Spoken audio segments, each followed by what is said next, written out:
It's not all bad news.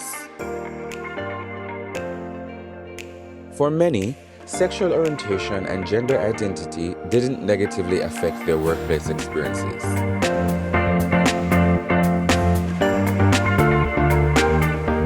That's proof inclusion is possible and it works.